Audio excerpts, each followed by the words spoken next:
Hey guys, it's Lady, and I first want to preface this with a big thank you for the 10k subs. And I greatly apologize that this video is coming out over a month later. So at first I was just gonna do a Q&A, but I decided to ask first what you'd guys like to see. And the Discord, which you can join with the link in the description by the way, suggested I talk about the media that I'm most passionate about. Now, that was something that was really up my alley, but unfortunately I like too many damn things, and it started getting super long. So I had to narrow it down even more to just the things I was passionate about while growing up. So basically just stuff during my childhood and adolescent years. But even that was getting kind of long, so I decided to keep this strictly to Japanese media only, and will save thoughts on Western media like Lord of the Rings and Dragon Age for another day. But so with all that said, the way I'm gonna talk about some of these things are not necessarily directly about them, as it will be me just associating a lot of my most meaningful early memories with them, if that makes sense. I'm a super sentimental person, so a lot of my favorite things end up making a huge impact on my life because of the connections they've allowed me to make with incredible family and friends. And honestly, my adolescence also really means a lot to me, considering I first became paralyzed and was diagnosed with transverse myelitis when I was just 19 years old. And I was completely able-bodied prior to that, so the mobility issues with TM legit just changed my life overnight. So I look at all the experiences I did have before that very fondly. And as a final disclaimer, I won't be going into any huge spoiler territory for anything in this video, and I'll do my absolute best to take you through everything chronologically as they affected my life, starting with the Studio Ghibli movies. So, if you've seen certain installations of my Persona 5 analyses series, like the Futaba one, or the videos about my TM, you'll have heard that my late mom was a Japanese native, and so whenever we went on our annual trip to Japan to see my uncle, she'd buy some VHS tapes of family-friendly Japanese animation to take home. The ones I remember in particular were Kiki's Delivery Service, My Neighbor Totoro, and Castle in the Sky. These were all in Japanese, and at the time I was still going to Japanese school every weekend. But when we moved when I was 7, we never found another school, so RIP. That's something I legitimately regret, because that was my missed opportunity to be at least a little more proficient than I actually am with my Japanese, and it also would have helped a lot when in high school my mom was starting to get really ill, and when people get ill they usually revert back to their native tongue, and there were definitely times where I wish I knew more Japanese to be able to communicate better with her. But alas, the past is in the past. So these 3 Studio Ghibli movies are the most nostalgic to me, even if I don't think they're necessarily the best of their library, simply because when I really think about it, these early VHS tapes were my first real introduction into anime, and also the beginning of a tradition where my mom and I would track down each new Studio Ghibli movie as they were released on DVD, which meant my heathen self that slowly stopped taking Japanese could understand them thanks to subtitles and or English dubs.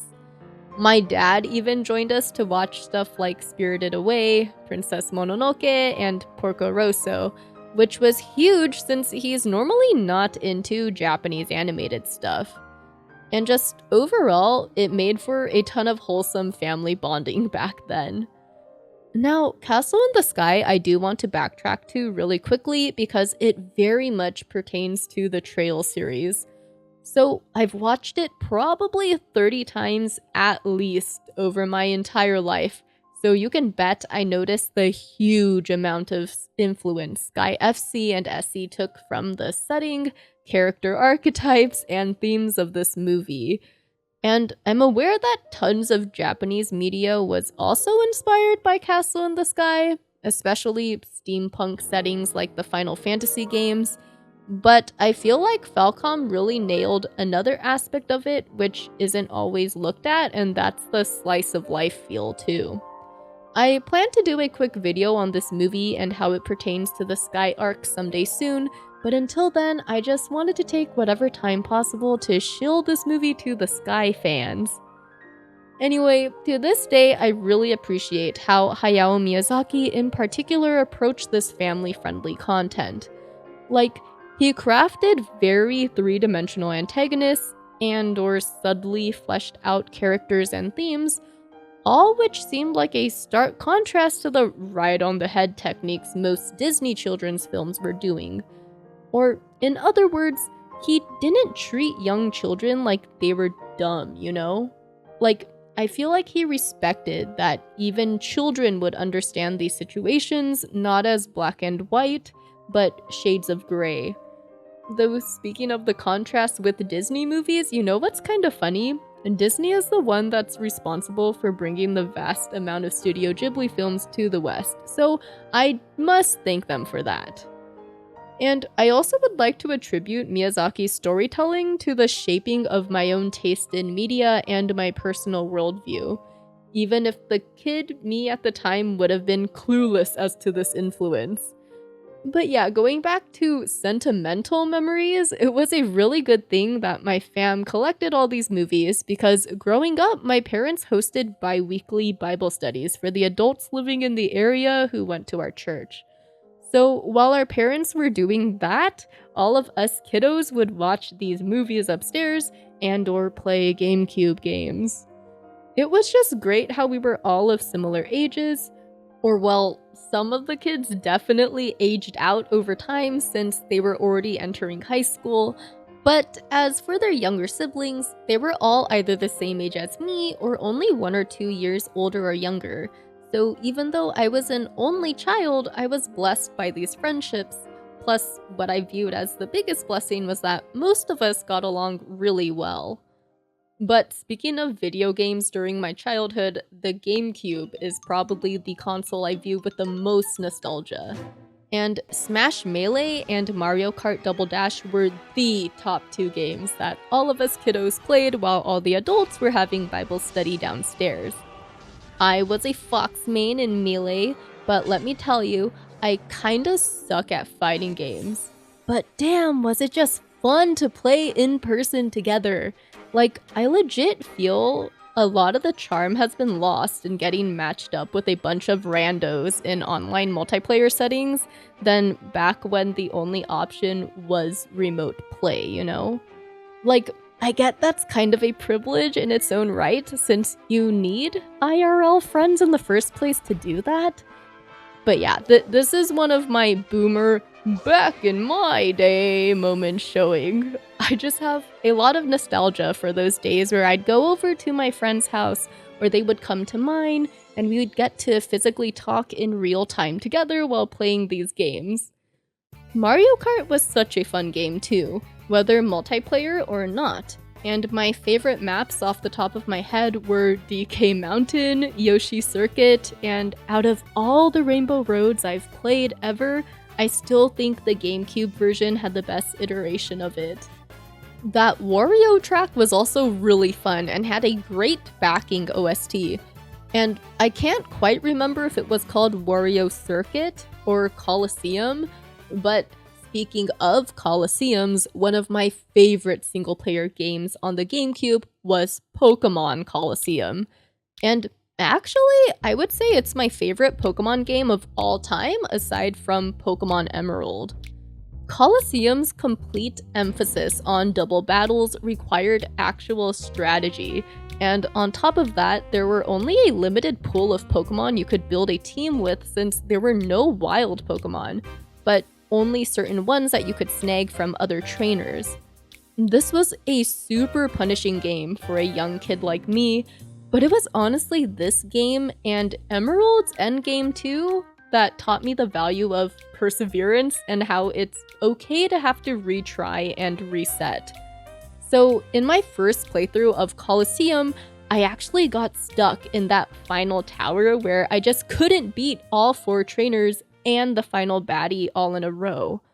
I realize now that I could have grinded some more in the other Colosseums, but at the time I was just kinda over it, and I remember setting the game aside for nearly a year, and I only picked it back up when summer break came around again.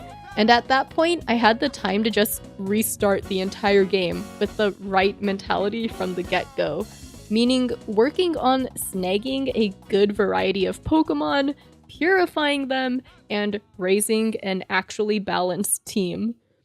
And then going back to Emerald, that Battle Frontier was the best endgame content I've ever seen in a Pokemon game. Though, do take note that I haven't played a Pokemon game since X and Y. Though as far as I'm aware, it sounds like Endgame has become even more of a joke with each new generation. And even though Platinum had a pseudo-ish Battle Frontier, it just wasn't the same to me. It didn't have that same grandiose feeling as Emerald, though I will say the Frontier Brain theme was still fire. Actually, that reminds me, one of my good friends in high school, so he used to take music requests from me and one of our other friends in order to practice his transcription and notation skills, and holy shit, check out the one he did on the Platinum Frontier Brain on Noteflight that I've linked in the description and the cards. Like, what an amazing ear picking up the entire counter melody and all the harmonies. But anyway, to wrap this part up, Battle Dome was my favorite place out of the entire Frontier. I remember trying so hard to succeed at this venue. Shout out to my team, Salamence, Melodic, and Tyranitar. All of it paid off though, since aside from the Pike, the Battle Dome was the only facility where I defeated the Frontier Brain for a silver symbol. Now, another series that completely defined my childhood was Harvest Moon. The GameCube, Another Life, and Another Wonderful Life games were such an interesting concept. Like, I don't think it quite hit me what made them feel so unique when I was younger, but looking back at them in hindsight now, it's so crazy to think that you actually became an old person.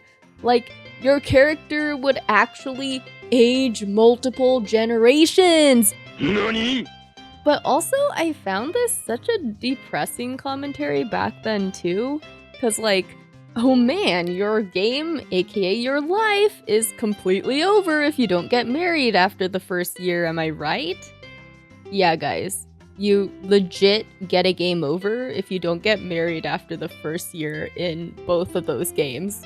Which is why I at least appreciated how you're not forced to get married in Mineral Town and more Friends of Mineral Town on Game Boy. Though NGL, all the marriage candidates were so good for both the girl and boy version in the GBA games. I mean, well, I understand that they're technically the same candidates as Back to Nature on the PS1. Oh, and you know what was also really cool? The rival events, in that there were 4 for each rival pair, and each year you could unlock another one for them. Then after you've seen all 4 events for any particular pair, that rival couple would then get married. And so that was such an interesting concept to me, and I'm honestly sad those died off with the newer entries. But yeah, overall, I do attribute my fondness for the slice of life genre to the hundreds of hours I put into these farming sims growing up.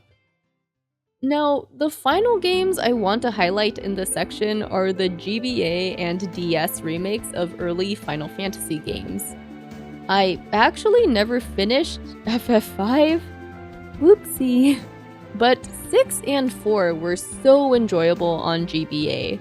And the FF3 remake on DS was, you know, okay. Like, the job system was really fun to play with, but I still remember the story being super bare bones. Though, FF4 on DS, I legit played that twice. Mostly because I actually wanted to make use of the augment system, but also because I genuinely like FF4's story. And I also remember watching my cousins play the original 4 for Super Nintendo on the occasion I did go visit for the holidays while growing up. So yeah, is it any surprise that out of all these games, FF4 is the most nostalgic Final Fantasy to me? But lastly, the GameCube/Game Boy and Wii/DS era was such a special time looking back on it, since high school onwards was majorly focused on just studying and extracurriculars for college, and then later in my junior and senior year, caring for my bedridden mom. I'll talk more about this stuff later in the video, but before that, I'm still kinda trying to go through all of this in chronological order, meaning I now get to talk about my favorite childhood shows, one being the OG Yu-Gi-Oh! So, I remember waking up somewhat early on Saturday mornings to watch the newest episode on the Kids WB. For me, this was like from around 2003-ish to like 2007, I believe. Basically up until whenever they stopped airing these programs for free for people with that antenna TV. Remember that, guys? But yeah, I love this show and the third generation of Pokemon. Third gen bias strikes again! So it was such a bummer whenever basketball practice was earlier than normal on Saturdays, since then I'd have to miss that week's episode. I also missed a lot of the early episodes of Yu-Gi-Oh! Since I only started watching late into Duelist Kingdom, so I eventually found myself looking for the show online, back during that crazy Wild Wild West time where there was barely any copyright enforcement for anime stuff. Like, I remember downloading the episodes of Yu-Gi-Oh! Duel Monsters from Mega Upload back when just one episode would take like an entire night to download. And I also remember finding a lot of this stuff on Vimeo, and surprisingly not that often on dedicated anime sites like animecrazy.net at the time. Anyway, one of my closest childhood friends was super nerdy about Pokemon and Yu-Gi-Oh! With me. Well, she more so Yu-Gi-Oh! Though, so it's actually her sick collections of the TCG cards and the GBA games that sold me even more on this show. I used to go to her house nearly every weekend, and since she had most of the boxed DVD sets, we'd often watch the show together. And speaking of which, the Duel Monster story is unironically pretty damn great as just the story in general. Like, is it the best piece of fiction ever? No, far from it. But the Duel Monsters manga still has a lot of great themes and lessons, especially via the relationship between Yugi and the Pharaoh. And I would have never read the manga if it weren't for the anime and forums that told me to go read the manga. But most of all, I just love how stupidly over the top Yu-Gi-Oh! Is, because unlike fighting shonen shows like Dragon Ball, One Piece, etc., this is just crazy bonkers screaming over a card game. Okay, actually, the Egyptian god cards and the Shadow Games stuff was really damn cool, especially during the Battle City finals. But anyway, as Little Karibo would put it in the abridged series, it's just a bunch of teens saving the world with children's cards games, and I absolutely live for it. So yeah, the nostalgia is just super strong with this one. So you better believe I legitimately rewatched the entire show in Japanese, filler arcs and all, when Dark Side of Dimensions came out. And really the only reason I tried out Duel Links was because I heard all the original 4Kids voice actors would be reprising their roles, which by the way was definitely worth it for the amount of time I did end up playing it. Though I only ended up going until the first month or so that GX released. And then at that point I just had to step away from the pretty toxic gacha mechanics especially since a big chunk of the game is pretty PvP focused. Now let's move on to my personal pick of the big three, Bleach. Even if it is arguably the one that fell off the most. Like, look, I love the Bankai reveals and hype fights as much as anyone, but man, were some of those fillers rough. But still, I owe so much to Bleach for getting me into other anime, simply because this was the only long-running show that I followed on a week-to-week basis on streaming sites, starting in the summer of 2007-ish all the way to the final episode in 2012. So keeping up on a weekly basis meant I'd always see other currently airing and or other popular anime in the sidebar of the site. So I'd always check out a couple of them each season, and that's how I initially found shows like Death Note and Lucky Star. And so from about 2008 to 2010, I remember actually keeping up with a good chunk of every season. Though to be fair, it was definitely easier back then considering the amount of shows coming out was like a fourth of what comprises an average season nowadays. Plus, also having way more free time in middle school. So I'm thankful to Bleach for indirectly introducing me to stuff like Mushishi, Monster, Haruhi, OG Fullmetal Alchemist, and so many more. It was also my gateway into symphonic metal bands like Camelot, Within Temptation, Rhapsody of Fire, and many others. And you can bet the orchestra and band geek in me was all for it.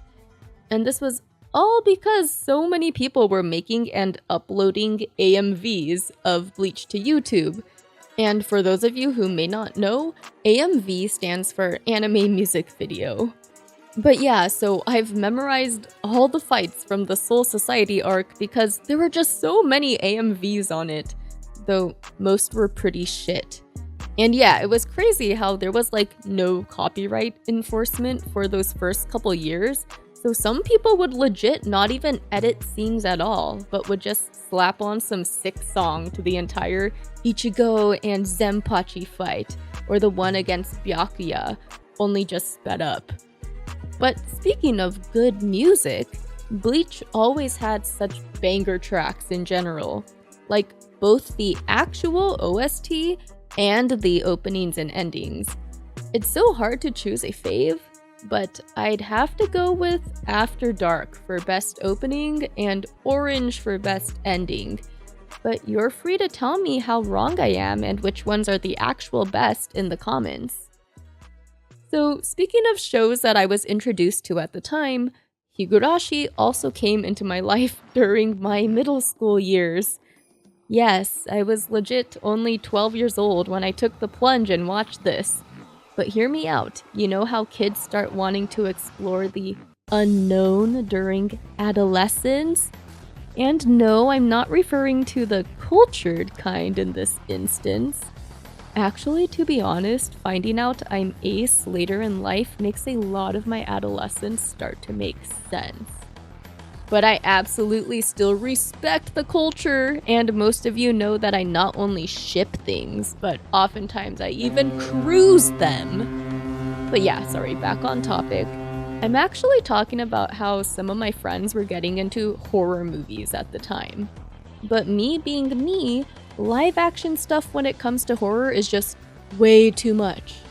Even to this day, I'm such a scaredy cat, and live action horror legit keeps me up at night.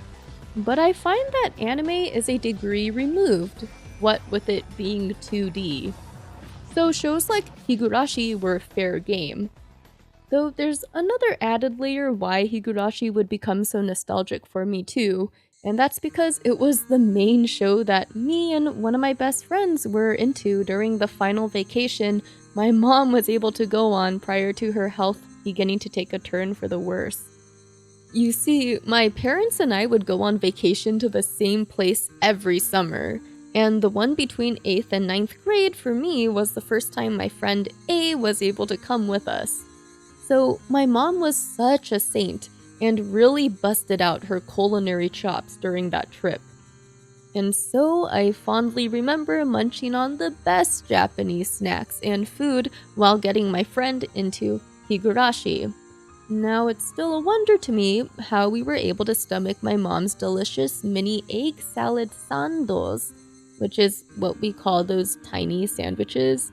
But yeah, I'm so glad we had similar tastes because it did end up becoming my friend's favorite animes at the time.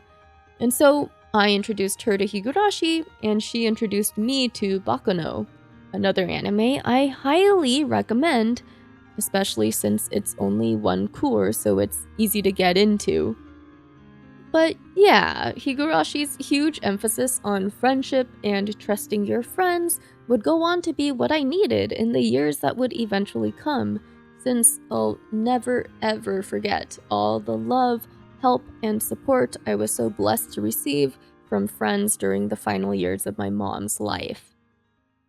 And without Higurashi, I'd likely never would have gotten into Umineko as much as I did, because unlike Higu's anime adaptation, Umi's felt like it went all over the place, which made sense once I came to learn that the VN wasn't even complete yet when the anime was airing. Now, this is a huge problem when it comes to Rukishi's works, because unlike many other mysteries in the genre, he tends not to give straight-up answers to the things he sets up, since he wants readers to figure it out for themselves. So no wonder an adaptation before the entire work is finished is going to suffer. Like, how are they supposed to know what clues are vital to include when the entire mystery hasn't even been laid out yet? But alas, I don't want to go on about the anime for too long, so let's just say I started watching this as it aired, and I got hooked on the premise and the fantastic opening and ending. But man, did I feel stupid since it didn't hit me until about episode 10 that the story was by the same guy who wrote Higurashi.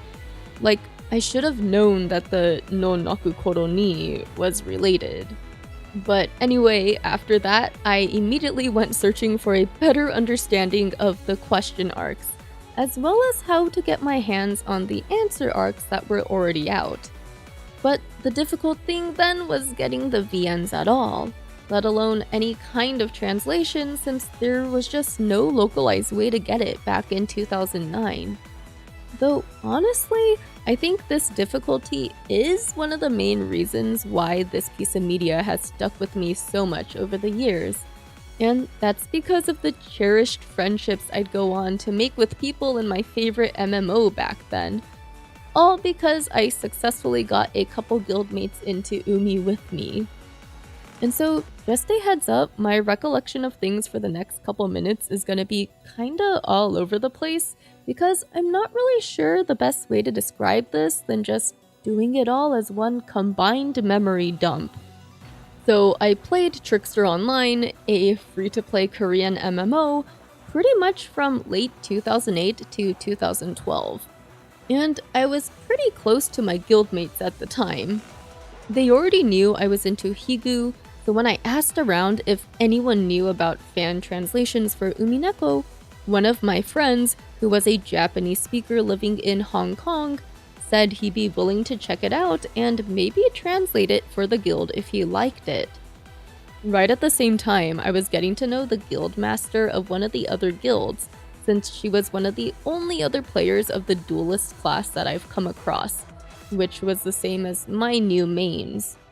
Now, the craziest thing is that it turned out she was just starting to get into the Umi anime too, and I only know that because she asked me about it, since my IGN was Lady X Beato. Plus, my Japanese proficient guildmate ended up loving the first skim over he did of Umi's existing VN. So yeah, I still can't believe this all actually happened so perfectly, but it ended up with him getting the necessary zip files of the VN to us, and a Google Doc of his translation. Then we all went down the rabbit hole hard. I ended up renaming all my alts to the other witches, and I've said this a couple times before in other videos, but to reiterate, even the channel name LadyVirgilia is a reference to Umi. sentimental me is just so glad I still have some screenshots saved of all these fun times. My new duelist friend renamed her own alt to Jessica Ushiromiya to join the new guild I created with one of my own alts, World End Dominator, the exact OST you're hearing in the background right now. She even created some fan art of my characters for me, and so she was just literally such a gem. And as for the new guild, we ended up having less than 10 players in it, but nevertheless we were a super tight-knit community of dedicated fans who would legit play ZTS tracks in the background of the hardest endgame content available, Harkon Defense.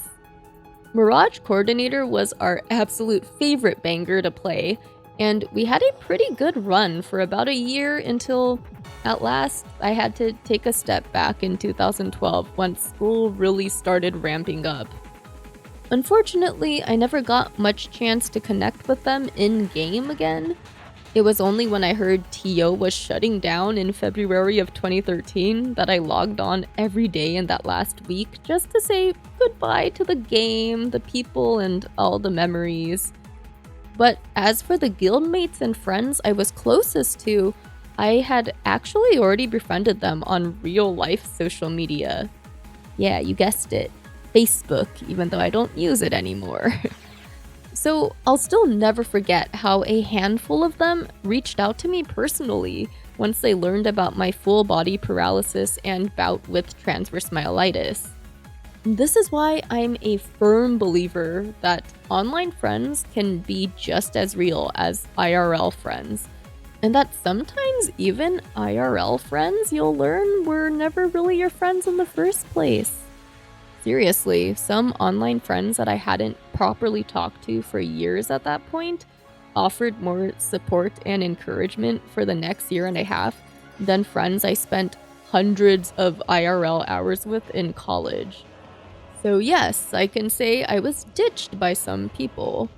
Or in other words, superficial friends can exist both online and in real life. But now that we're at this point in the video, I actually had about 10 more minutes of stuff I was gonna talk about, but it looks like this is already getting way too long. I'm so sorry, and thanks for humoring me. And thank you again for the 10k subs. Now feel free to join the active Discord already if you haven't yet at discord.gg/LadyVirgilia, and feel free to follow me on Twitter and on Twitch. I also want to give a huge thanks to my patrons, especially Jared Breland, Andreas Hansen, Captain Hobo, NT Luck, Big Klingy, Sam Bezjak, Thomas Perez Jr., Francesco Santoyo Rego, Silverwind847, Sathya Selvaraja, M. Meownalin, Gigi Sora, Platinum Rose, Malcolm Lowry, Killer Ninja 151, Melanie Gutierrez, Unholy Biscuit, Leviathan8685, and Eden Korseth. Thank you so much for watching, guys. Take care. See ya.